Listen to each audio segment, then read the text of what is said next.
স্বাগত খেলাযোগে আপনাদের সাথে আছি আমি ফাইম রহমান। এন্টিগাতে সিরিজের প্রথম টেস্টে বাংলাদেশের বিপক্ষে ব্যাট করছে ওয়েস্ট ইন্ডিজ। টস জিতে ফিল্ডিং এর সিদ্ধান্ত নেয় টাইগাররা। টানা সিরিজ হারে বিপর্যস্ত টাইগাররা ঘুরে দাঁড়াতে চায় ক্যারিবীয়দের বিপক্ষে। এই টেস্ট সিরিজ দিয়ে 3 পেসার ও 2 স্পিনার নিয়ে এই ম্যাচে একাদশ সাজিয়েছে টিম টাইগার্স। ইনজুরির কারণে টেস্ট সিরিজ থেকে ছিটকে যাওয়া অধিনায়ক নাজমুল হোসেন শান্তর জায়গায় নেতৃত্ব দিচ্ছেন মেহেদী হাসান মিরাজ। অন্যদিকে চোটে টেস্ট সিরিজ মিস করা অভিজ্ঞ উইকেট কিপার ব্যাটার মুশফিকুর রহিমের পরিবর্তে খেলছেন শাহাদাত হোসেন দীপু। 2 ম্যাচ টেস্ট শুরুর আগে ওয়েস্ট ইন্ডিজ একাদশের বিপক্ষে 2 দিনের ওয়ার্ম আপ ম্যাচ ড্র করেছিল বাংলাদেশ।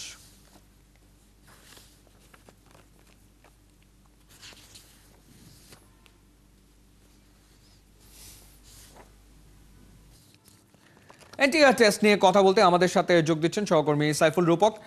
রূপক, আপনাকে স্বাগত জানাচ্ছি খেলা যুগে। এই টেস্টে মুশফিকুর রহিমের মতো অভিজ্ঞ একজন ব্যাটারকে বাংলাদেশ মিস করতে যাচ্ছে। শাহাদাত দীপু তার পরিবর্তে খেলছেন এবং নাজমুল শান্ত ক্যাপ্টেন, তিনিও আসলে নেই ইনজুরির কারণে। তো এমনিই তো বাংলাদেশের সবশেষ সিরিজে পারফরমেন্স খুবই দুর্বল ছিল। কতটা আসলে আশা করা যায় ওয়েস্ট ইন্ডিজের বিপক্ষে এই সিরিজে বাংলাদেশ ভালো ক্রিকেট আসলে খেলবে? বাংলাদেশ জয়ের কথা বলছে, আসলে জয় পাওয়াটা কতটুকু বাস্তব বলে আপনার কাছে মনে হয় এই সিরিজে? ডেফিনেটলি আপনার জয় পেতে হলে, দাঁতে দাঁত চেপে লড়াই করতে হলে তো আপনার অভিজ্ঞ ব্যাটারদের কাছ থেকেই পারফরমেন্সটা দরকার। সেই জায়গাটাতে বাংলাদেশের মিডল অর্ডারের যে দুজন আসলে নাজমুল শান্ত এবং মুশফিকুর রহিম, সেই দুজন না থাকাটা অবশ্যই অনেক বড় সেটব্যাক।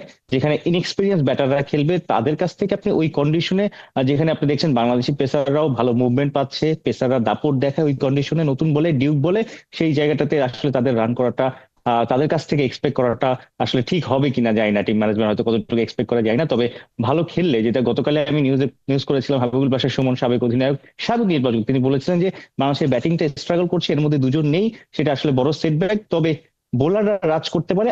আগে যেটা হতো, বাংলাদেশের পেসাররা ওই কন্ডিশনে গিয়ে ভালো করতো না, কিন্তু এখন আসলে বাংলাদেশের পেসাররা অনেকটা পরিণত, তারা সাহসী, তারা আসলে যে কোনো মঞ্চে পারফর্ম করতে পারে, যেটা কিনা আজকে প্রথম সেশনে আমরা দেখেছি। তাসকিন 2 উইকেট তুলে নিয়েছে।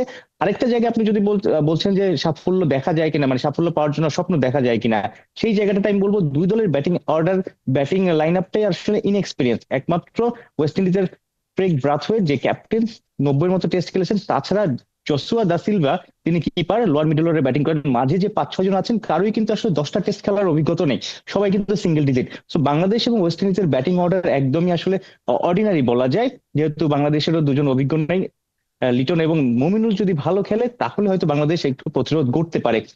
বাংলাদেশের পেস অ্যাটাক আপনি যদি ওয়েস্ট ইন্ডিজের পেস অ্যাটাকের সাথে কম্পেয়ার করেন, ওয়েস্ট ইন্ডিজের পেস অ্যাটাক কিন্তু আরো দুর্ধর্ষ। আপনি যদি সামার জোসেফ দেখেন, কেমার রোজ, কিংবা আলজেরি জোসেফ, জেডেন শিলস, যে 4 জন আছেন, সেই 4 জনের বল আসলে কিভাবে খেলবে সেটাই দেখার অপেক্ষায় আসলে সবাই। তবে যদি পয়েন্ট টেবিল দেখেন, আইসিসি টেস্ট চ্যাম্পিয়নশিপে বাংলাদেশ 8 নম্বরে আছে, ওয়েস্ট ইন্ডিজ কিন্তু 9 নম্বরে আছে। অর্থাৎ বাংলাদেশ এই সাইকেলে টেস্ট চ্যাম্পিয়নশিপে, সেখানে বাংলাদেশ অলরেডি 10 ম্যাচে 3টা ম্যাচ জিতেছে, ওয়েস্ট ইন্ডিজ কিন্তু 9 ম্যাচে 1টা ম্যাচ জিতেছে। সো বলা যায় যে আসলে দুই দলই সমানের সমান। এবার একটা দারুণ সুযোগ আছে, যেহেতু গত 10 বছর ওয়েস্ট ইন্ডিজের মাটিতে বাংলাদেশ কোনো টেস্ট ম্যাচ জিততে পারেনি। সেই 2009 সালে সবশেষ যখন ওয়েস্ট ইন্ডিজের মূল ক্রিকেটাররা আসলে বিদ্রোহ করে। এই বিষয়ে তো আসলে শুনলাম আমরা। আরেকটা বিষয়ে সামাজিক যোগাযোগের মাধ্যমে একটা খবর ঘুরপাক খাচ্ছে, ওয়েস্ট ইন্ডিজের বিপক্ষে ওয়ানডেতে সাকিব আল হাসানের খেলার নাকি সম্ভাবনা আছে। সাকিব আল হাসান এই মুহূর্তে আসলে টি10 লিগে খেলছেন, সেই সম্ভাবনা সম্পর্কে আপনি কিছু শুনেছেন কিনা? হ্যাঁ, এটা আসলে সম্ভাবনা আছে, এবং সাকিব আল হাসান নিজে অ্যাভেলেবল সেটা জানিয়ে দিয়েছে বিসিবি কে এবং নির্বাচকদের। নির্বাচকরাও সেটা ইতিবাচক ভাবে নিয়েছে। এখন আসলে এই বিষয়গুলো অনেক সময় বোর্ড এবং সরকার, অনেক বিষয় এখন আসলে সাকিব, ক্রিকেটার সাকিবের সাথে রাজনীতিবিদ সাকিবের একটা যুক্ত হয়েছে। সেই জায়গাটাতে সিদ্ধান্তগুলো আসলে যখন টিম ঘোষণা হবে, তখন আসলে বলতে পারবো যে সাকিব আল হাসান আছেন কি নাই। কিন্তু সাকিব আল হাসান নিজে আসলে ওয়েস্ট ইন্ডিজের বিপক্ষে ওডিআই সিরিজটা খেলতে চান। তিনি আফগানিস্তানের বিপক্ষে সিরিজ খেলেনি, একটু মানসিক বিধ্বস্ত ছিলেন, যেহেতু সাউথ আফ্রিকার বিপক্ষে তিনি মিরপুরের শেষ টেস্ট খেলতে চেয়েছিলেন, আসতে পারেনি, দুবাই পর্যন্ত এসে ফিরে যেতে হয়েছে। প্রিপারেশনের একটা ঘাটতি ছিল।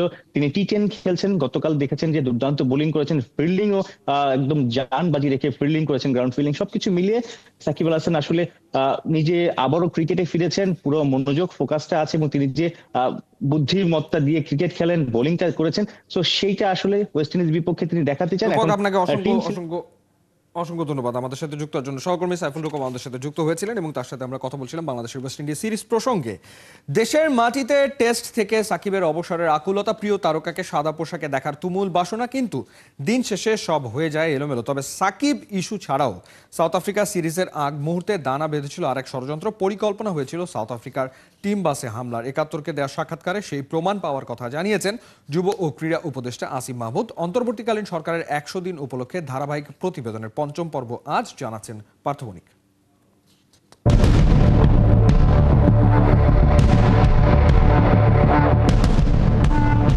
২৬ সেপ্টেম্বর ২০২৪ কানপুর, একটা সাংবাদিক সভা। টেস্ট ক্রিকেট থেকে সাকিবের অবসরের তারিখ ঘোষণা।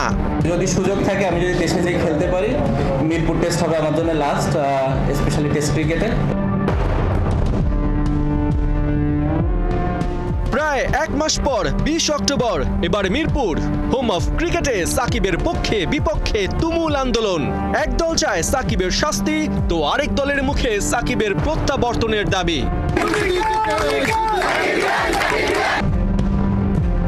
সেদিনের সেই ধাওয়া পাল্টা ধাওয়া, স্লোগানে স্লোগানে উত্তপ্ত মিরপুরের রাজপথ।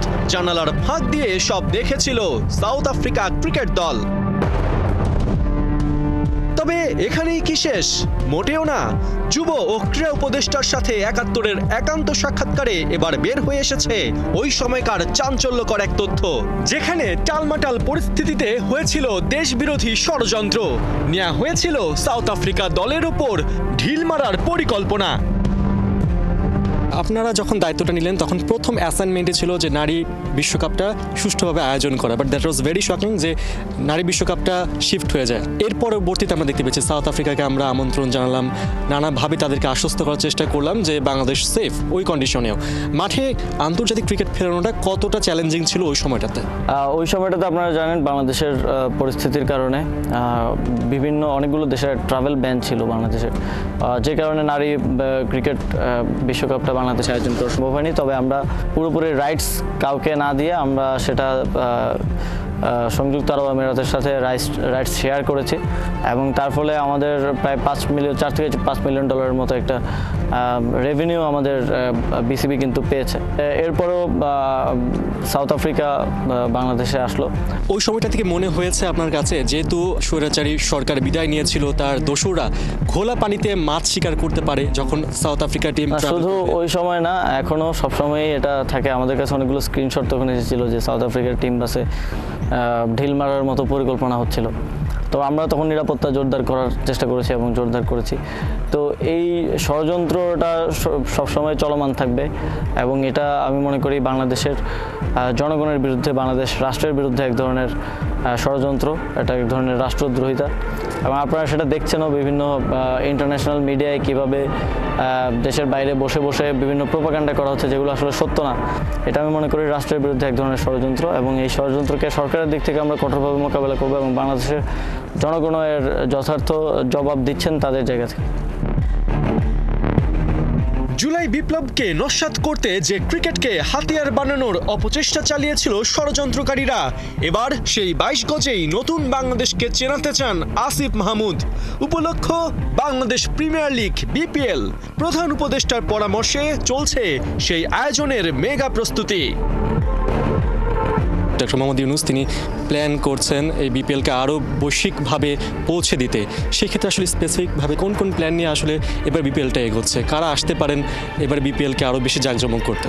এখনও যেহেতু সময় হাতে আছে, পুরোপুরি প্ল্যানগুলো আমরা ডিসক্লোজ না করে আস্তে আস্তে আপনারা দেখতে পাবেন।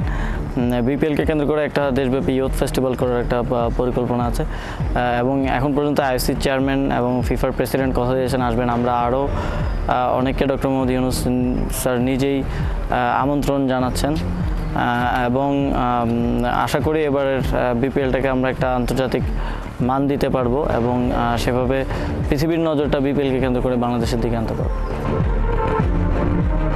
দেশের ক্রান্তি লগ্নে বাংলাদেশ যেমন থেমে থাকেনি, তেমন থেমে থাকেননি নতুন প্রজন্মের এই উপদেষ্টা। তবে সামনে একের পর এক চ্যালেঞ্জ নিয়ে হাজির হচ্ছে ফুটবল। দেশব্যাপী ছড়িয়ে দিতে হবে এর উত্তেজনা। আসিফ মাহমুদের কাছে রয়েছে কোন পরিকল্পনা, জানবেন আগামী পর্বে। পার্থ বণিক, ৭১। বর্ডার গাভাস্কার টেস্ট সিরিজের শুরুটা ভালো হলো না। ভারতের প্রথম টেস্টে ব্যাটিং বিপর্যয়ে পড়েছে কোহলিরা। পার্থে ফার্স্ট ইনিংসে 150 রানে অল আউট টিম ইন্ডিয়া। বিস্তারিত মাহদি হাসানের রিপোর্টে। টস জিতে ব্যাটিং নেওয়া দল এটা বোঝার উপায় নেই একদমই। মিনমিন করে এলো আর গেল, এ যেন কোনো ক্রিকেট ম্যাচ নয়, র্যাম্পে হাঁটা চলছে, ফ্যাশন শো। পার্থে যে একাদশ নিয়ে নেমেছে ভারত, সেটা নিয়ে সমালোচনার নেই শেষ।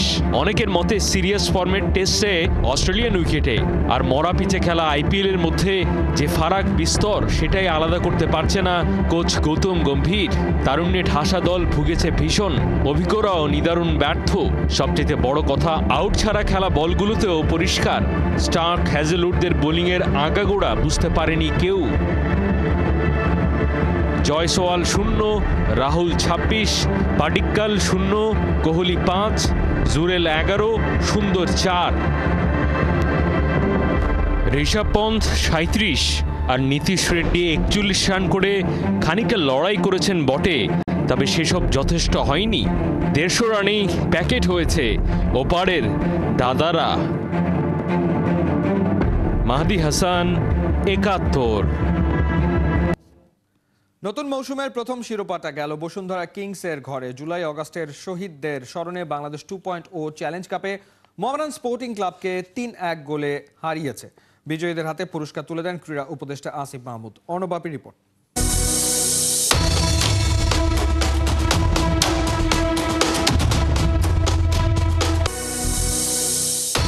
ঘরোয়া ফুটবলে নতুনত্বের ছোঁয়া। গত মৌসুমের লিগ চ্যাম্পিয়ন বসুন্ধরা কিংসের সাথে ফেডারেশন কাপের রানার্স আপ মোহামেডানের টক্কর। একটাই ম্যাচ, সেটাই ফাইনাল। ম্যাচের শুরুতেই দিয়াবাতের চমক, এগিয়ে মোহামেডান। গোল শোধে মরিয়া কিংসরা পায়নি নিশানার খোঁজ। ফার্স্ট হাফে গোল ওই একটাই। দ্বিতীয়ার্ধেও নিজেদের ছন্দ ধরে রাখে সাদা কালোরা। পাসিং, অ্যাকুরেসি, বল কন্ট্রোল নজর টানে সবার। হঠাৎই মাঠের বাইরে থেকে উড়ে আসে কালার স্মোক।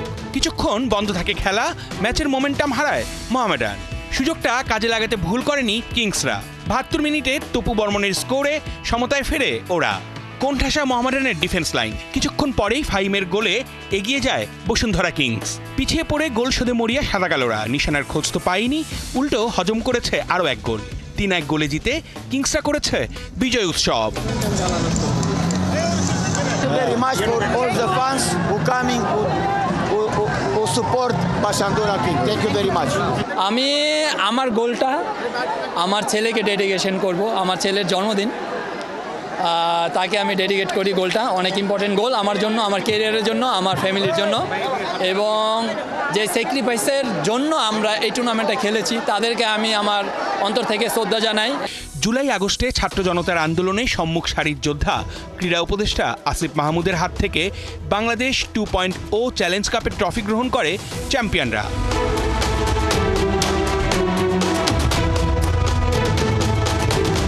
জুলাই আগস্টে ছাত্র জনতার অভ্যুত্থানের মাধ্যমে একটা নতুন বাংলাদেশ তৈরি হয়েছে। তো আমরা এই নতুন বাংলাদেশে নতুন কিছু স্বপ্ন দেখি, ছাত্র জনতার স্বপ্নকে আমরা বাস্তবায়নের চেষ্টা করি। তারই উদ্যোগ হিসাবে এই চ্যালেঞ্জ কাপ, এটা সম্পূর্ণরূপে জুলাই আগস্টে যারা শহীদ হয়েছে তাদেরকে উৎসর্গ করে এই চ্যালেঞ্জ কাপটুকু। আর এই প্রথমবারের মধ্যে অনুষ্ঠিত এই চ্যালেঞ্জ কাপে বসুন্ধরা কিংস চ্যাম্পিয়ন হতে সহতেই আমি আনন্দিত।